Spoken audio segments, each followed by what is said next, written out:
জয় শেখ হাসিনা, জয় জনতা, জয় মানবতা।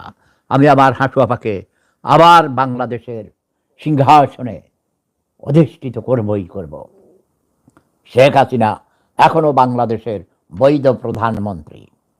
এটা আমেরিকার নবনির্বাচিত প্রেসিডেন্ট ডোনাল্ড ট্রাম্প স্বীকার করেছে।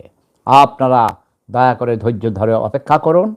1 সপ্তাহের মধ্যেই আপনারা দেখতে পাবেন সেবুদার ভবিষ্যৎবাণী কত ভাগ সত্য প্রমাণিত হয়। অতীতে আমার প্রতিটি ভবিষ্যৎবাণী শতভাগ সত্য প্রমাণিত হয়েছে। আপনারা ঐক্যবদ্ধ থাকুন, অন্যায়ের বিরুদ্ধে রুখে দাঁড়ান।